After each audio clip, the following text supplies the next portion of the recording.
I used to believe I was chosen.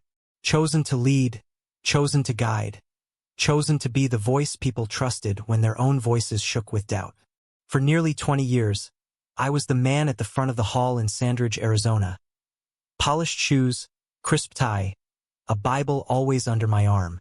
People came to me for answers, and I gave them with the certainty of a man who thought his soul stood in God's shadow. But today, I sit before you stripped of that certainty, carrying a different truth. A truth that burned its way into me not overnight, but over years of ignoring whispers, overlooking bruises, and confusing silence for loyalty. This is my story, and if you're hearing me now, I ask you, please like, share, and subscribe. Not for my sake, but because the more voices we raise, the less room there is for silence to suffocate the vulnerable. I was born in 1966, raised in a modest 3-bedroom home on the east side of Sandridge. My father, Reuben, was a mechanic who ran a small shop behind our house. To this day, the smell of diesel mixed with fresh coffee reminds me of childhood mornings. His grease-stained hands wrapped around a chipped mug while my mother, Elena, hummed as she kneaded bread dough at the counter. We weren't poor, but we weren't much more than surviving. My parents valued honesty, hard work, and kindness toward neighbors. But faith was a seasonal decoration.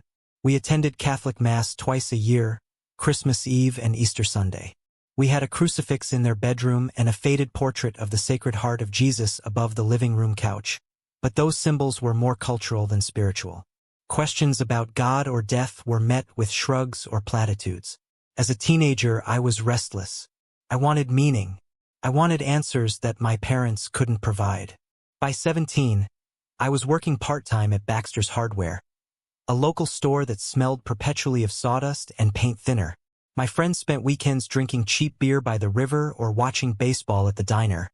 But I always felt an emptiness under the noise, like something was missing and I didn't know where to look for it. That emptiness found company in the form of a man named Caleb Ortiz. He was 23, married, and already a father of 2 when he started at Baxter's. He wasn't flashy, didn't raise his voice, and rarely complained. He carried a kind of quiet certainty that set him apart from the rest of us. One May afternoon in 1984, while I stacked boxes of nails, Caleb asked me a question that froze me mid-step. "Mateo, have you ever wondered what happens after we die?" No one had ever asked me that. Not seriously. I muttered something about heaven, but the words felt hollow even to me. Caleb smiled, not mockingly, but with a patience that disarmed me. "Did you know," he said, flipping open his well-worn Bible, "that the scriptures promise a world without suffering, right here on earth? Not in some distant heaven, but here, transformed into paradise." He read from Psalm 37 verse 29. "The righteous will inherit the land and dwell in it forever." He followed with Revelation 21 verse 4. "God will wipe every tear from their eyes. There will be no more death or mourning or crying or pain." The words sank into me like rain into cracked soil. I had never heard a priest speak like that. In church, heaven was always the destination, a vague promise. But this was a future that sounded tangible, earthy, almost touchable. Over the next weeks, Caleb began showing me more passages during our lunch breaks. Matthew 5 verse 5, promising the meek would inherit the earth. Verses about resurrection, about peace, about families reunited in paradise. I found myself hanging onto his every word. I began to ask questions that had been festering silently in me for years. Why is there so much suffering? Why does God allow war? Why do good people die young? Caleb always had an answer. Evil existed because Satan ruled this world. Death was temporary, a sleep from which God would awaken the faithful. Justice was coming, through God's kingdom under Christ. These explanations weren't just persuasive, they were comforting.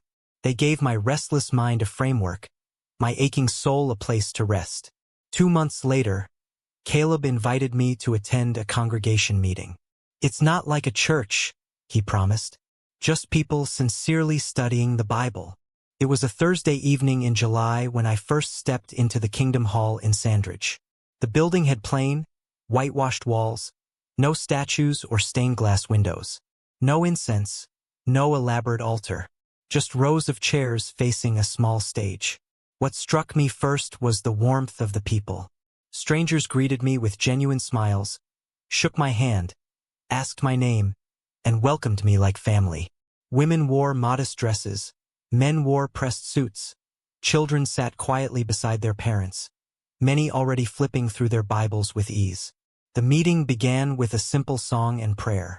Then came a discussion led by an elder, but unlike Catholic Mass, the floor opened to the audience. People raised their hands, quoted scriptures. Even children as young as 8 spoke with confidence I didn't possess. That night, another elder, Harold Benton, approached me. He was in his 50s, tall, silver hair combed neatly back, his voice carrying both authority and gentleness. "Mateo," he said after learning my name, "if you thirst for truth, we can help you grow." He invited me to begin a structured Bible study using a book titled You Can Live Forever in Paradise on Earth. We agreed to meet at my home every Tuesday night at 7:30. When I told my parents, my mother frowned. "Mateo, I've heard about them.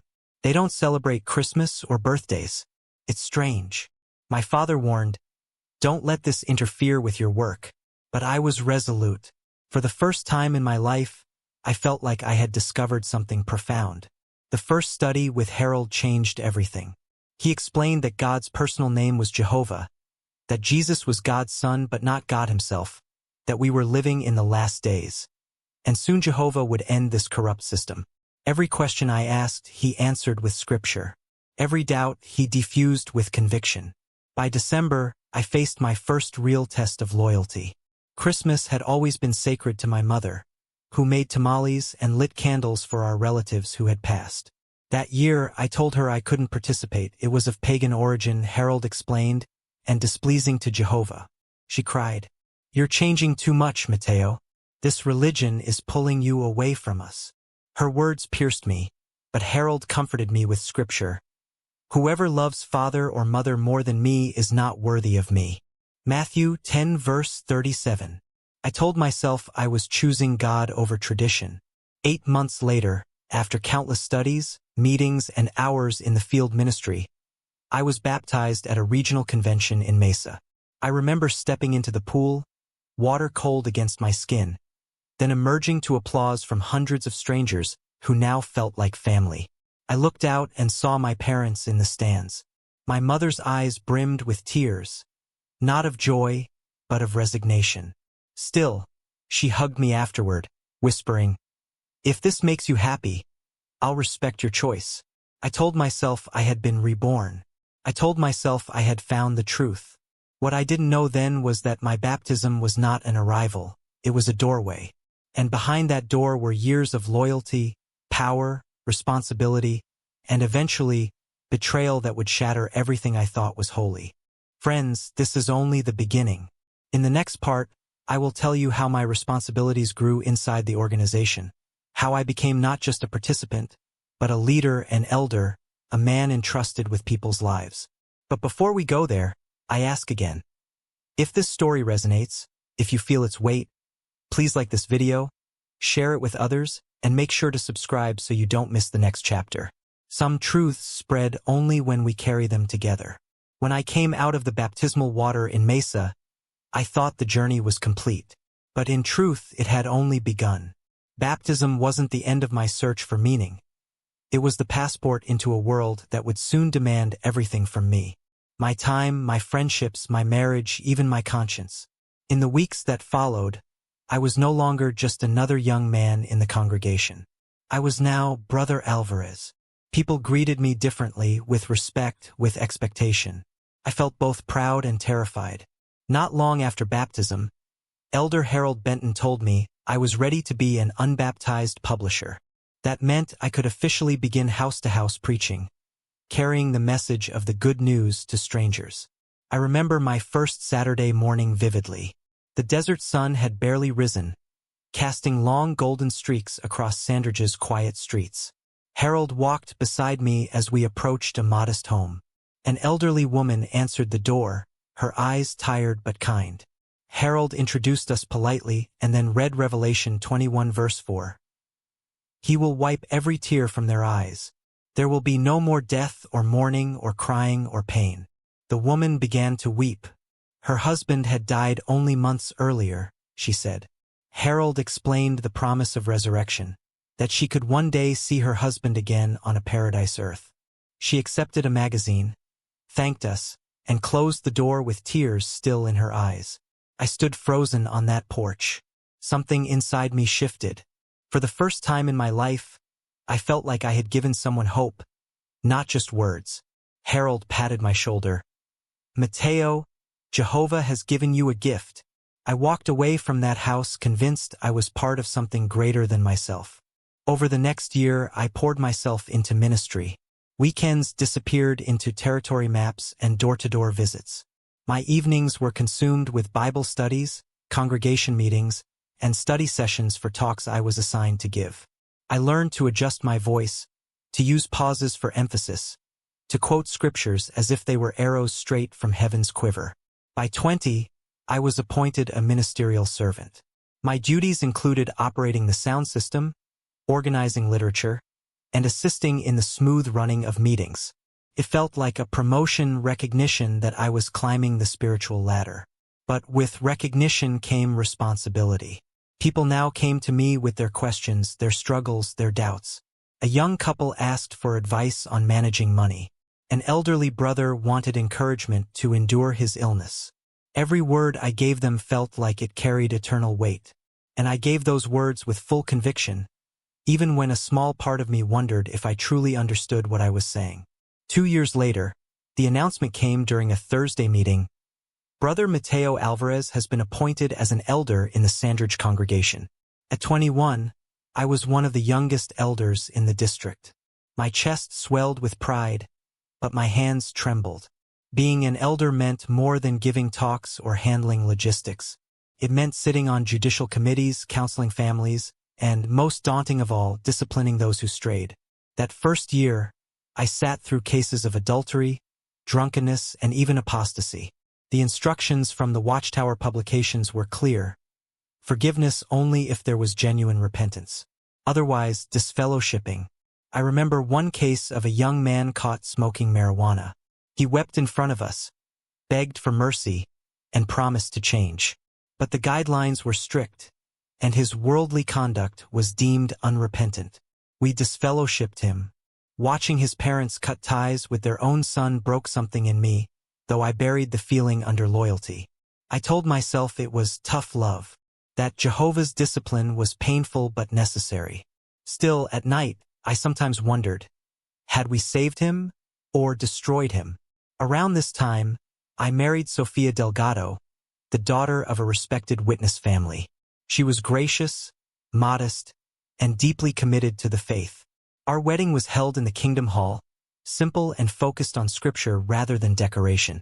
Elder Benton gave the talk, reminding me that a husband must lead with love, and a wife must submit with respect. Sophia and I built our marriage on those principles. Monday evenings became family study nights. Saturday mornings we preached side by side. Our modest home often hosted traveling overseers or visiting brothers. Sophia was admired as the model witness wife, dignified, obedient, always prepared with scriptures during discussions.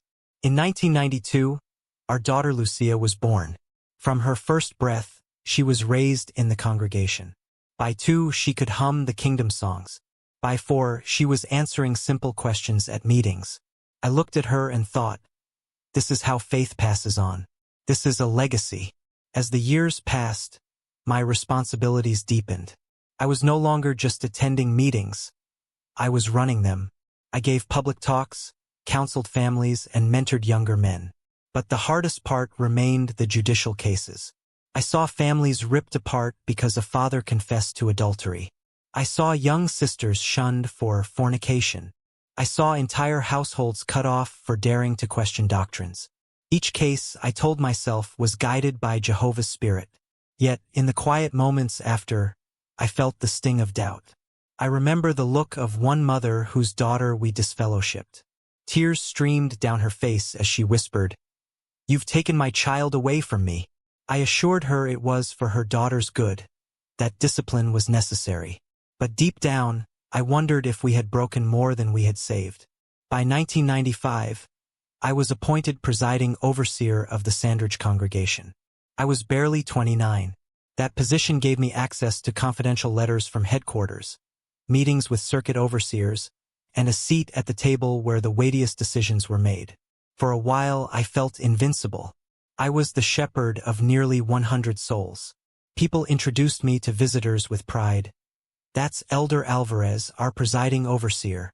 My sermons were quoted, my counsel respected, my example admired. But power has a way of clouding vision. The more authority I gained, the more I clung to the belief that we, the elders, the overseers, the organization, were untouchable. I silenced my own doubts in favor of maintaining order. I told myself I was safeguarding the flock. In reality, I was building blinders around my own conscience. Looking back now, I see the irony. While I was rising, while I was busy preaching discipline and purity, another man was stepping quietly into our congregation. His smile warm, his Bible well-worn, his family seemingly flawless. His name was Roy Maddox. At the time, I welcomed him as a brother, even as a friend. He would later become my right-hand man, my trusted fellow elder. I could not know then that behind his polished sermons and friendly barbecues was a predator waiting for the perfect moment to strike. But that part of the story comes later. My friends, this was my rise. From a restless teenager in Sandridge to presiding overseer of a growing congregation. From student to shepherd. From questions to answers. If this story has gripped you so far, if you believe these truths need to be heard, I ask you now. Please like this video, share it with others, and make sure to subscribe. The story ahead only grows darker, and your support ensures it will reach those who need to hear it most. Leadership can be intoxicating. For a few years after becoming presiding overseer, I walked through the doors of the Kingdom Hall with a quiet confidence, believing my congregation was safe, disciplined, and thriving under my care. I had my young family beside me, Sophia at my side, little Lucia humming songs from the meetings. I believed I had built a wall around the flock, a wall high enough to keep danger out. But wolves do not always howl at the gates. Sometimes they walk in wearing a tie, carrying a Bible, and smiling like brothers. That's how Roy Maddox arrived in Sandridge. It was early 1996 when the Maddox family transferred from Texas to our congregation. They were introduced on a Sunday morning just before the public talk. Roy was in his mid-40s, tall, with a commanding presence softened by his easy smile. His wife, Teresa, sat quietly beside him, head bowed slightly, her dark hair pulled neatly back. Their two daughters, Kayla, then 11, and June, only 9, were dressed impeccably, sitting straight as if they had memorized the rules of reverence. When the meeting ended, I was among the first to greet them. Roy's handshake was firm, his eyes locked onto mine with the confidence of a man who knew his place. "Brother Alvarez," he said warmly, "we've heard wonderful things about the Sandridge congregation. My family is eager to serve." At first, he was everything an elder could hope for in a new arrival. Punctual, polished, prepared. He volunteered for assignments, read scriptures with conviction, and his public talks carried the kind of zeal that stirred people's hearts. He quickly became the type of man you trusted without hesitation. Within months, Roy was not just another brother, he was indispensable. He offered to oversee the congregation's accounts, organize circuit assemblies, and even spearheaded plans for the construction of a new Kingdom Hall. Where I sometimes felt overwhelmed by administrative tasks, Roy thrived. He had a mind for structure, a knack for delegation, and a voice that commanded cooperation. When I sat across from him in the elders' meetings, I often found myself relieved. Finally, I thought, someone I can rely on. He became my right-hand man, my confidant in decisions. And outside the meetings, our families grew close. We shared barbecues on warm summer evenings. Sophia and Teresa prepared meals together while our daughters played in the yard. To the congregation, we were the model of brotherly unity. If anyone had told me then what Roy truly was, I would have defended him with my life. Yet, as with all polished surfaces, cracks eventually show. It started with Teresa's eyes. More than once, she arrived at meetings with them red and swollen, as though she'd been crying. When asked, she dismissed it quickly, just allergies or a headache. I wanted to believe her. After all, who was I to question a man who seemed so devoted? Then came Kayla's nervousness. At a barbecue hosted at Elder Benton's house, I noticed the girl tense every time her father approached. When he reached to put a hand on her shoulder, she pulled away with a polite but stiff smile. At the time, I brushed it off as adolescent independence. Another moment that gnawed at me came from Teresa herself. Once, while we set out plates at a congregation gathering, I saw the faintest shadow of a bruise near her wrist. She quickly pulled her sleeve down when she caught me looking. Again, I told myself stories. She bumped into a door. She bruises easily. I shouldn't intrude. But conscience is a persistent whisper. One Thursday evening after a meeting, Mrs. Valdez, who lived on the same street as the Maddox family, approached me. She was a woman in her 50s, soft-spoken but direct. "Brother Alvarez," she said nervously. "I hesitate to say this, but I've heard troubling sounds from their home." "What kind of sounds?" I asked, my heart tightening. "Shouting, screaming, not just arguments, screams of fear." Then, silence. I swallowed hard, but my lips formed the words I had been trained to use. "Families sometimes have disagreements, Sister Valdez. I'm sure it's nothing serious." But her eyes searched mine. "It doesn't sound like disagreements, brother. It sounds like someone is in pain." Her words lodged themselves in my chest. For the first time, I felt a pang of unease that I couldn't brush aside. Roy's devotion seemed unquestionable in the Kingdom Hall. But outside, I began to notice another side. At social gatherings, he lingered near the drinks longer than others. While most stopped after a glass or two, Roy's laughter grew louder, his steps heavier, his words less measured. One night, he left a barbecue visibly intoxicated, slurring his farewell as Teresa guided him firmly to the car. When I later mentioned it discreetly, he chuckled it off. "Long week at work, Mateo. Sometimes a man just needs to relax." I laughed along, but unease tugged at me. The moment that truly unsettled me came during field service one Saturday. We were walking between doors under the blazing Arizona sun, sweat soaking our collars, when I asked him casually how he managed raising 2 daughters in such a demanding world. His expression hardened. "Daughters," he said, "are rebellious by nature. You have to be firm, Mateo. The Bible says, 'Spare the rod, spoil the child.' Too many fathers today are weak, afraid to correct their children." The way he said "correct" sent a shiver down my spine. I wanted to challenge him, to remind him that discipline should be done with love. But his confidence overpowered me.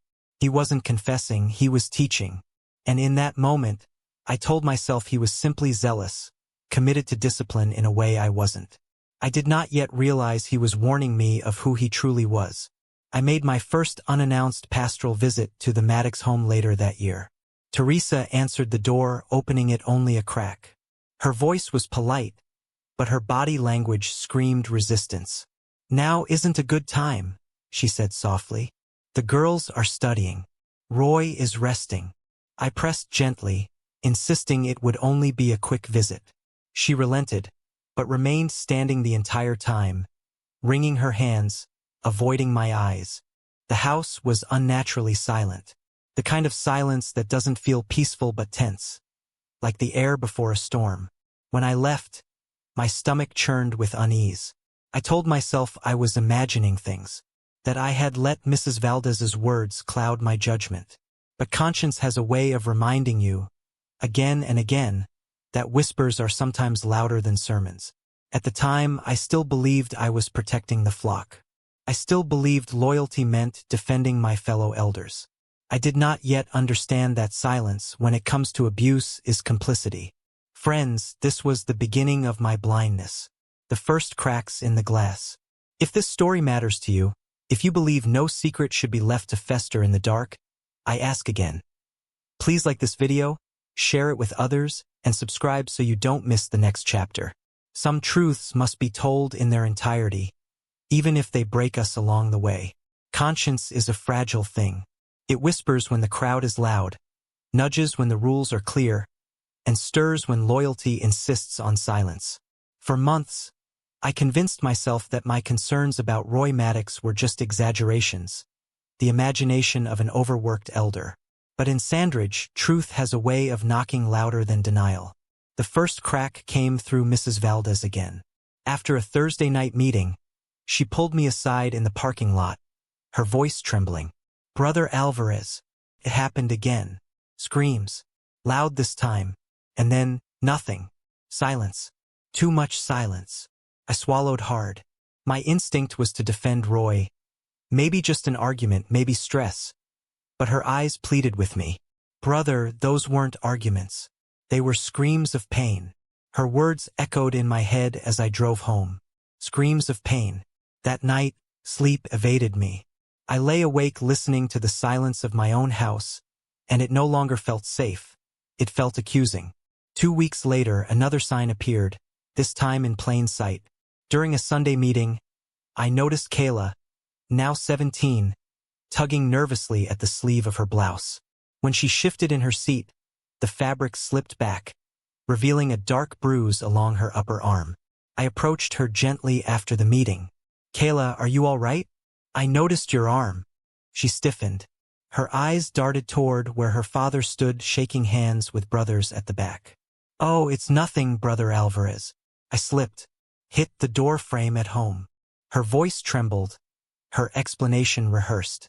And yet, I nodded, pretending to accept it, while inside my chest something shattered. That night I spoke to my wife, Sophia. She had seen what I had seen and more. "James," she said softly, "Teresa is coming to meetings with more makeup than usual, especially around her eyes, and she won't look anyone in the face for long. The girls, they used to laugh with friends after the meetings. Now they keep to themselves, quiet, withdrawn. Doesn't that tell you something?" I wanted to argue, to explain it away, but I couldn't. The evidence was no longer whispers. It was bruises, silence, and fear painted across the faces of an entire family. The next sign wasn't subtle at all. It was a Friday night, just after 11, when the phone rang. I answered groggily, but only the sound of crying came through. Then the line went dead. I tried calling back, but there was no answer. The number was blocked. The next morning, as we prepared for field service, Roy arrived late. He was pale, jittery, and uncharacteristically short-tempered. When I asked if everything was all right, he muttered, "Rough night, work stress." But his eyes told another story, wild, darting, unsettled. That same morning, we were paired for ministry. As we walked from house to house, I cautiously steered the conversation toward family life. "Roy, raising daughters must be a challenge sometimes." His face tightened. "Daughters are rebellious by nature, Mateo. They need firm discipline. Sometimes, firmness means pain. Better they fear me than the world." The calmness in his tone chilled me more than if he had shouted. He spoke of firmness not as theory but as practice. I forced myself to nod, but inside I was trembling. That afternoon, I drove to the Maddox home unannounced. Teresa opened the door just a crack, her voice thin and shaky. "Brother Alvarez, this isn't a good time. The girls are studying. Roy's resting." I pressed gently, "Just a short visit, sister. I want to encourage the family." She hesitated, then let me in. The house was spotless, but unnaturally silent. Teresa stood instead of sitting, avoiding my eyes, wringing her hands. When I asked about the girls, she said, "They're upstairs." When I asked about Roy, she whispered, "Sleeping." But the silence wasn't restful. It was suffocating, like the air before a storm. Her hands trembled as she walked me to the door. I left with my heart heavy and my conscience screaming, "Something is terribly wrong here." Not long after, Elder Harold Benton pulled me aside after a meeting. His voice was low, his expression grave. "Mateo, have you noticed anything strange about the Maddox family?" I froze. "Why do you ask?" He sighed. Several sisters have mentioned Teresa always seems sad. The girls are quieter than ever. And Roy. Sometimes his comments about women trouble me. The relief and dread hit me simultaneously. Relief that I wasn't imagining things. Dread that another elder was seeing the same darkness I had tried to ignore. We agreed to watch more closely, to gather evidence before making accusations. But inside I already knew. Evidence wasn't necessary. The truth was written on their faces, hidden in their silence, etched in their bruises. One Saturday morning, I found myself paired with Teresa for preaching. Unusual, since Roy almost always accompanied her. As we walked from door to door, I tried to create space for honesty. Sister Teresa, it can be stressful being the wife of an elder. So much pressure to appear perfect, don't you think? Her lips quivered. Yes, sometimes it's difficult. At a small cafe later that morning, I leaned in gently. Teresa, as a friend, not just an elder. I want you to know you can trust me. If something isn't right, you don't have to carry it alone. Her spoon clinked against the coffee cup as her hands shook. Her eyes filled with tears, but she whispered only one sentence. Sometimes, Brother Alvarez. It's very hard to be married to a man with such high expectations. Her words carried the weight of unspoken torment.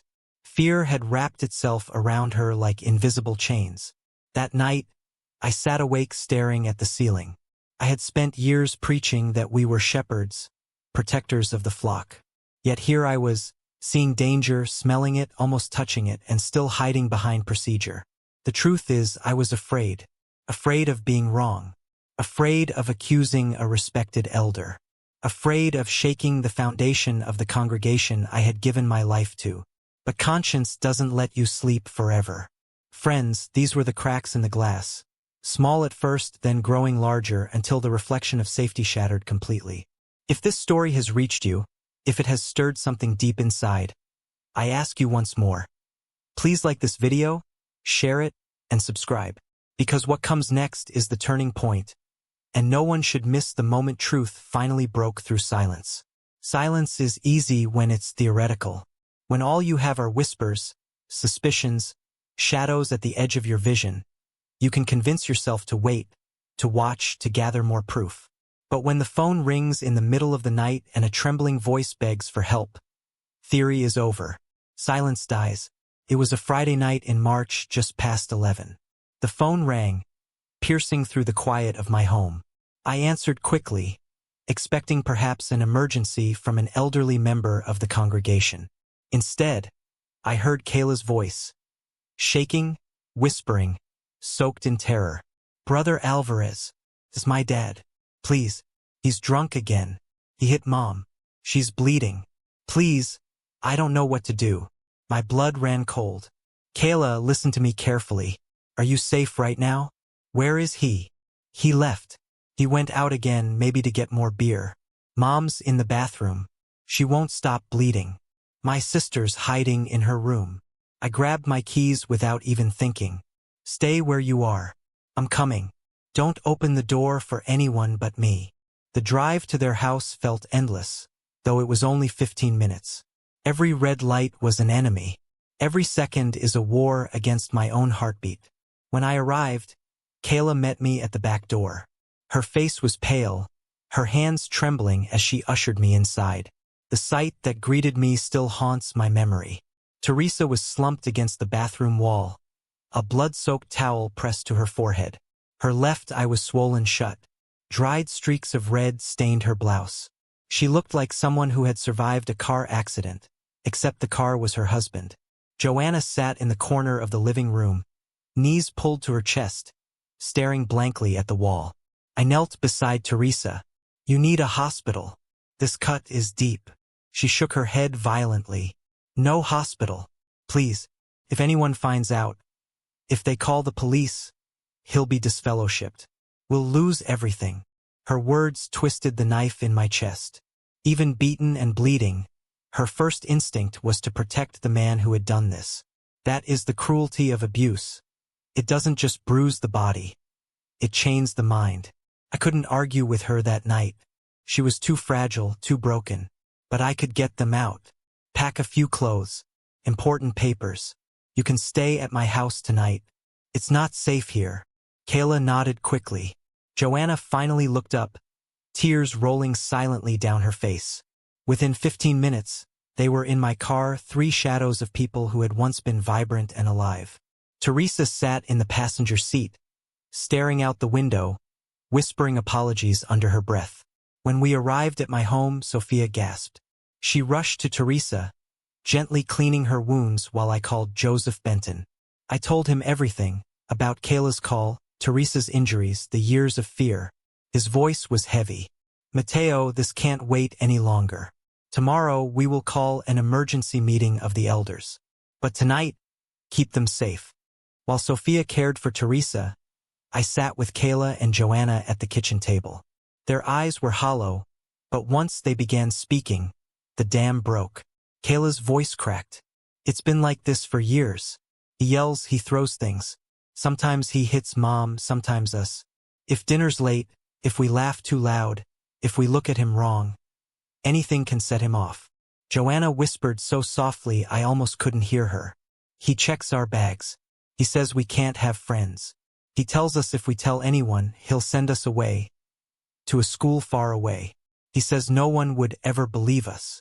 He says he's an elder. Everyone respects him. My stomach turned. It wasn't just violence. It was total control. Roy had built a prison without bars, convincing his family they had no escape. The next morning, Joseph and 2 other elders, Daniel Cruz and Michael Wolfe, came to my home. When they saw Teresa's swollen face, their shock was unmistakable. I showed them the photos I had taken the night before for evidence.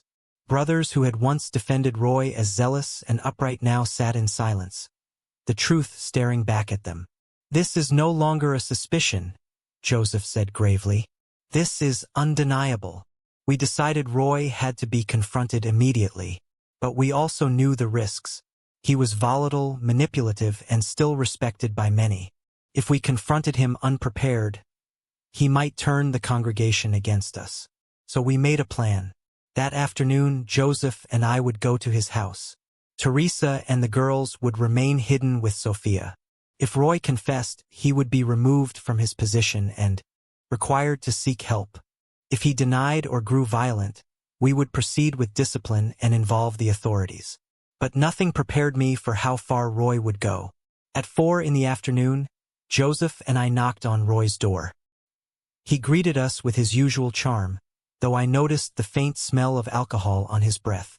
Brothers, what a surprise. Please, come in. We didn't waste time. Roy, Joseph began. Serious allegations have been made about your conduct as head of your household. We need to talk. His smile vanished.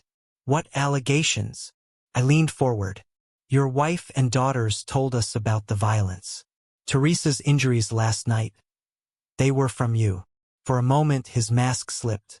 His eyes flared with rage, then narrowed into calculated calm. They're lying. Teresa is unstable. The girls are influenced by her. Roy, I pressed. We've seen the injuries. We've heard the cries. Even neighbors have noticed. You can't deny this. He stood abruptly, his voice rising. You don't understand. I am the head of my house. The Bible gives me authority. Sometimes discipline requires firmness. Firmness, Joseph said sharply.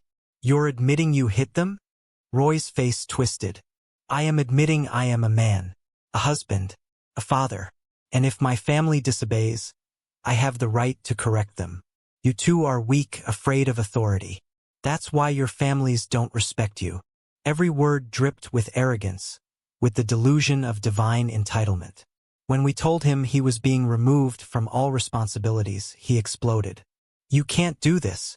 I've been an elder longer than either of you. I'll write to headquarters. I'll expose you.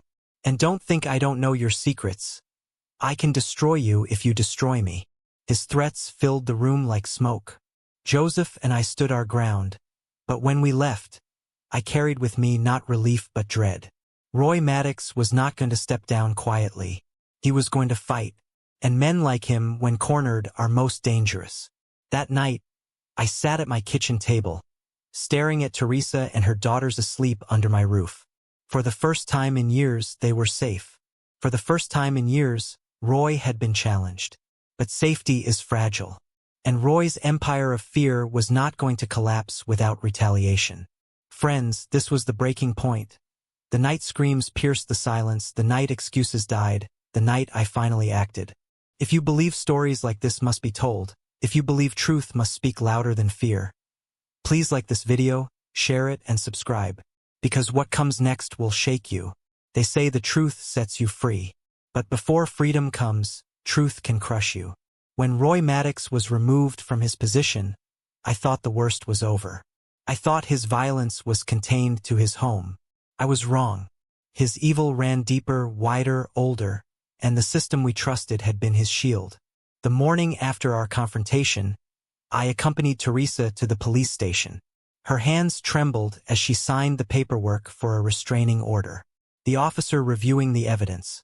Photos of her swollen face, Kayla's bruised arm, statements from the girls. Looked grim. "Ma'am, this is not just domestic trouble. This is a crime. We'll put a protection order in place immediately. If he violates it, he goes to jail." Teresa nodded, but fear clung to her like a second skin. She still whispered doubts. What if he convinces them I'm lying? He has friends, connections. I assured her she wasn't alone anymore. But deep down I shared her fear. Roy was cunning. He knew how to manipulate people. That afternoon, as I tried to steady my thoughts, the phone rang. It was Clara Jensen, a sister from a neighboring congregation. Her voice quivered. "Brother Alvarez, I heard about Roy being removed. I need to tell you something. It's about my daughter, Elena." The words made my chest tighten. Years earlier, before Roy moved to Sandridge, he had offered to give Elena private Bible studies. At first, Clara thought it was an honor, an experienced elder giving special attention to her teenage girl. But then the questions started. "He asked her about her body," Clara whispered, "if she'd started her period, how she felt about boys. He said it was important to understand her impulses so she could be pure for Jehovah." I clenched the phone so tightly my knuckles whitened. "Did he ever—" I couldn't finish the question. Her voice cracked. "He touched her sometimes, on her arms, her shoulders. Once, he put his hand near her chest and told her he was checking if her heart beat strong for God. She was terrified, but he told her not to tell anyone, that she would be disfellowshipped for slander if she did." I felt sick. Roy wasn't just an abusive husband. He was a predator. And Elena wasn't his only victim. Over the next 2 days, I began calling families Roy had studied with. At first, I spoke cautiously, not wanting to cause panic. But as soon as I hinted at concerns about his behavior, the stories poured out. Maria Santos told me her daughter Camila had endured invasive questions about her development as a Christian woman. Roy convinced her she had special sensitivity that only he understood.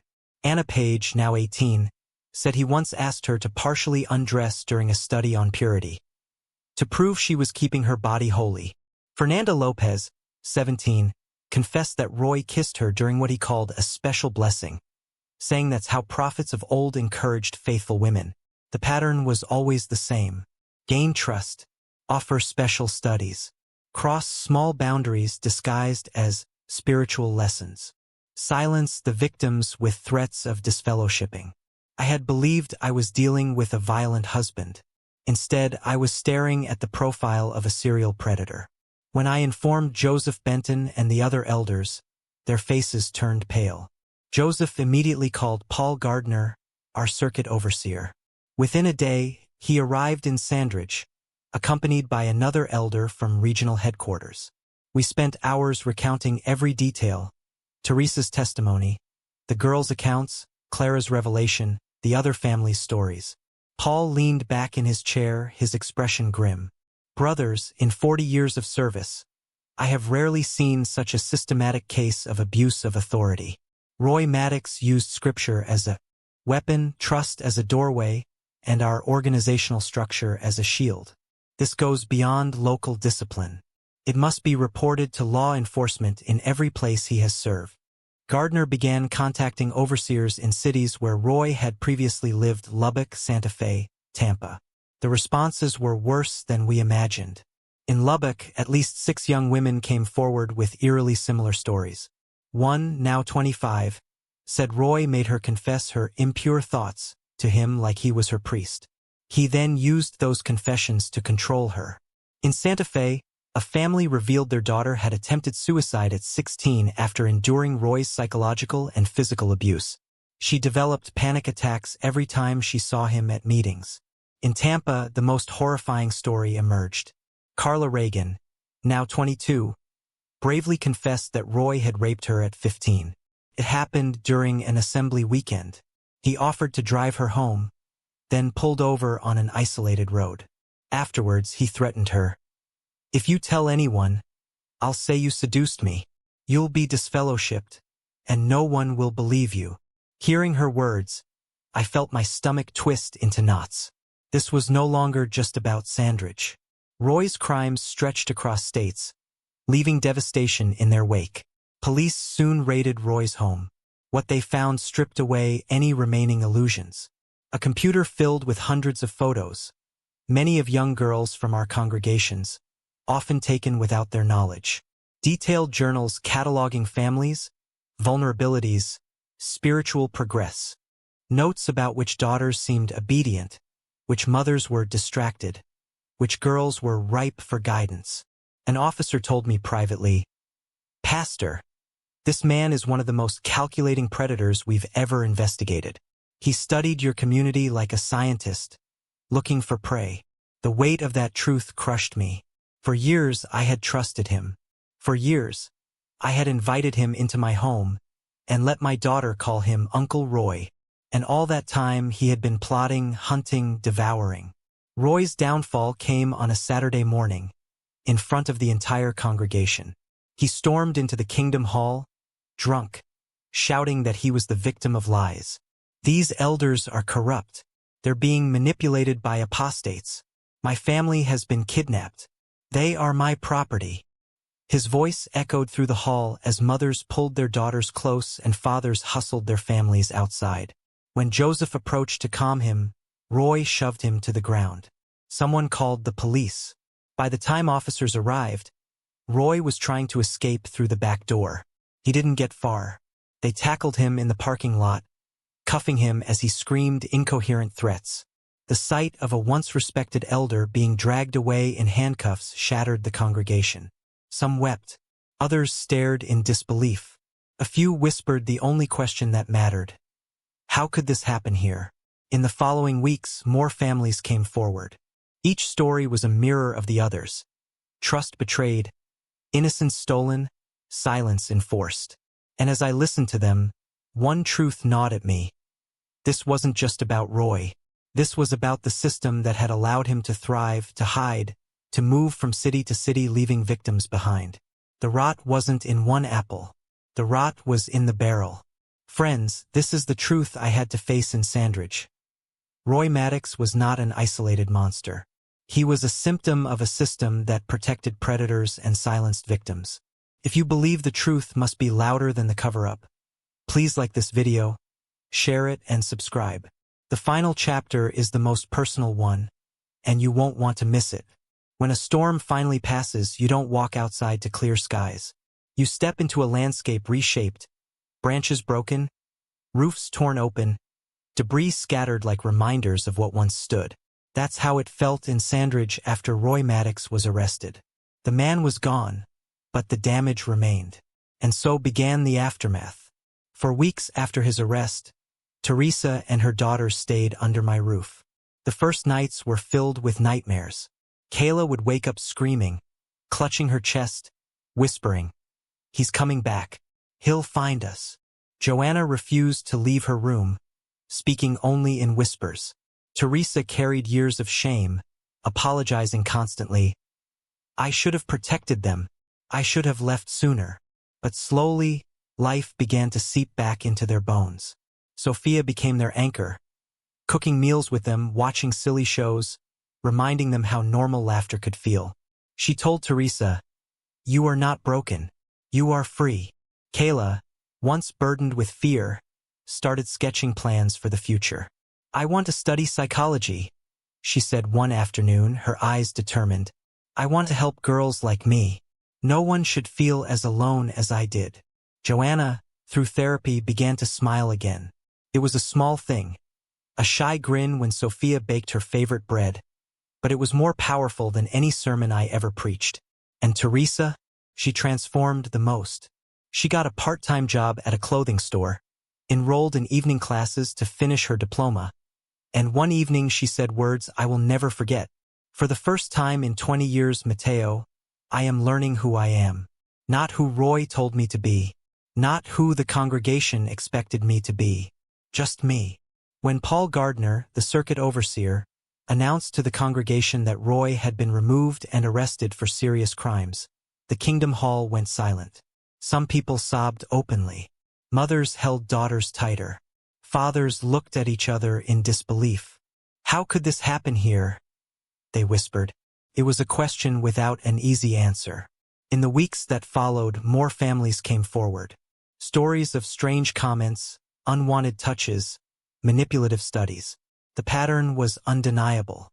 Roy had woven himself into every corner of the congregation, leaving scars that would take years to heal. We tried to comfort them, to remind them that their pain was real and their voices mattered. But many asked the question that gnawed at my own soul. If this organization is really guided by God, how could he allow such a man to rise among us? That question burned inside me. I had spent nearly 2 decades defending the organization, teaching that it was the one true channel of God's will. But now I was forced to confront the cracks. I dug into other cases, reading reports from across the country, even abroad. What I found chilled me. Roy was not unique. There were hundreds of documented cases of abuse, many involving elders. Time and again, victims were told to stay quiet, to protect Jehovah's name. The realization hit me like thunder. The system was not built to expose predators. It was built to protect its image. When I brought my concerns to fellow elders, the reactions were predictable. "Matteo, don't let this one case shake your faith. Satan is using this to test your loyalty. You must trust the governing body.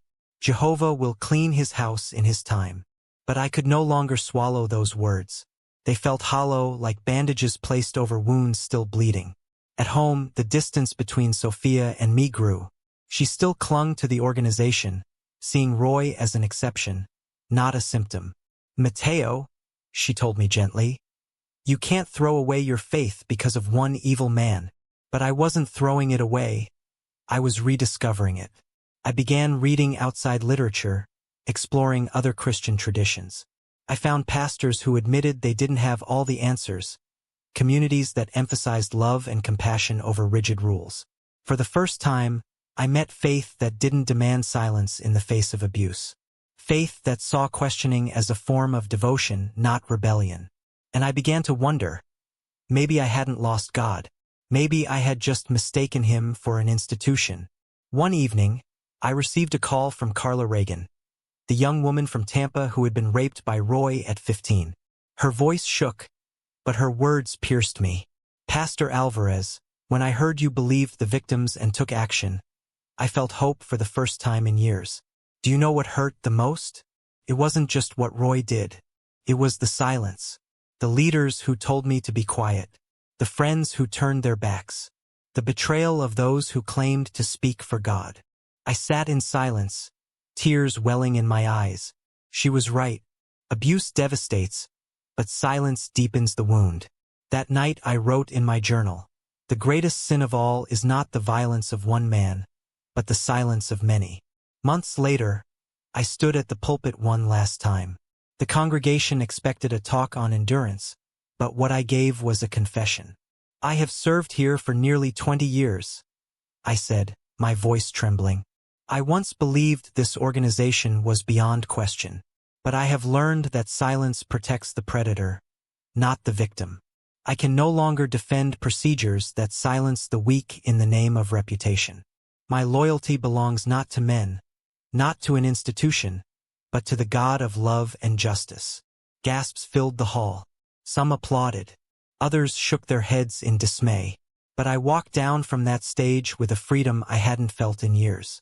Friends, if you've followed this story, you've seen the journey from faith to betrayal, from silence to truth, from obedience to freedom. Roy Maddox is behind bars, but the echoes of his violence will last a lifetime. Teresa and her daughters are healing, step by step.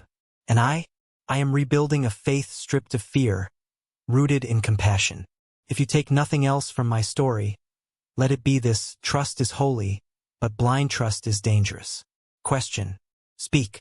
Protect the vulnerable. Because sometimes the loudest sermon you can preach is the truth you refuse to bury.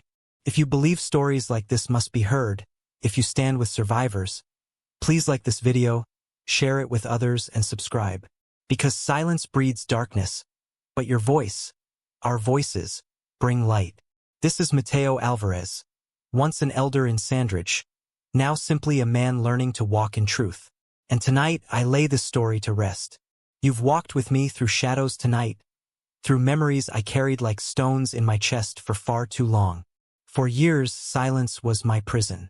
I convinced myself that if I buried the truth deep enough, it would rot away. But silence does not decay. It grows roots. It tightens around your heart until the only way to breathe again is to speak. Why now? Because time has a way of humbling us. When you reach my age, you stop worrying about protecting your image and start worrying about protecting your soul. My grandchildren deserve a world where secrets do not breed monsters, where truth is not silenced for the sake of appearances. That is the legacy I want to leave, not the spotless facade I once clung to. To every survivor listening, you are not broken. You are proof that even flowers can bloom through cracks in the pavement. Your scars are not stains, but maps that trace where you've been and testify to the strength it took to keep going. And to those who carry hidden stories like I once did, speak. The world may tremble at your truth, but it is better to shake the world than to let silence consume you. If my journey means something to you, if it has touched your spirit even in the smallest way, I ask you gently, like, share, and subscribe. Not for me, but for the next soul who needs to hear that they are not alone. I was once known as Elder Mateo Alvarez, a shepherd bound to silence. But tonight, I lay that name to rest. From this day forward, I am simply Mateo, a grandfather, a teller of truth, and a man learning to breathe again. And so I close this chapter with a whisper, not of endings, but of rebirth. The silence is broken. The night is over. The morning has come.